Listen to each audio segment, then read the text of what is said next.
ஏய், எழுந்து இந்த பக்கமா வாங்கடா. உங்க பேர் என்ன? எந்த ஏரியா? உங்க ஐடி ப்ரூஃப் காட்டுங்க என்று வருணிடம் வந்த போலீசார் கராராக மிரட்டும் தொனியில் பேசினார். நாங்க எதுக்கு சார் வரணும்? ரேஷ்மியை பார்க்கறதுக்காகவே நாங்க எவ்வளவு தூரத்துல இருந்து வந்திருக்கோம் தெரியுமா சார்? ஷோ ஆரம்பிக்கிற இந்த நேரத்துல வந்து எங்களை வெளிவான்னு கூப்பிடுறீங்க? இது என்ன சார் நியாயம் என்று பயத்தை வெளிக்காட்டிக் கொள்ளாமல் போலீஸ்காரரிடம் தைரியமாகவே பேசினான் வருண்.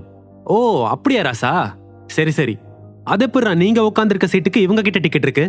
எங்க உங்க டிக்கெட் எல்லாம் கொண்டாங்க என்று வருணிடம் கேட்க அவனுக்கோ பயத்தில் மனம் மத்தளம் கொட்டியது.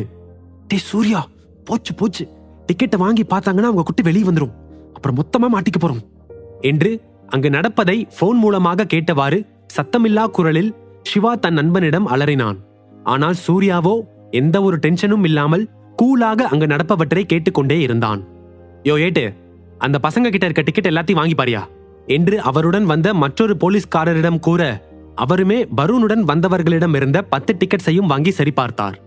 ஐயோ, டிக்கெட்டை வேற பாக்குறாங்களே, நான் அங்க மாட்டிக்கிட்டோம் தானே என்று பயத்தில் மிக மெதுவாக புலம்பினான் வருண்.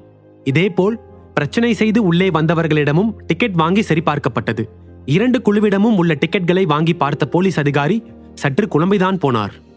இந்த ஆடியோ ஸ்டோரியை முழுசாக கேட்கணும்னா பாப்கார்ன் எஃப்எம் ஆப்பை டவுன்லோட் பண்ணுங்கள். சைன் அப் பண்ணும்போது பாப்கார்ன் 100 அப்படிங்கிற கோடை யூஸ் பண்ணுங்கள். கிட்டத்தட்ட 5 ஹவர்ஸுக்கு ப்ரீமியம் கண்டென்ட்டை கேட்டுக்கலாம். இந்த கோட் ஒரு short term offer. So popcorn FM ஆப்பை இன்றைக்கே டவுன்லோட் பண்ணுங்கள்.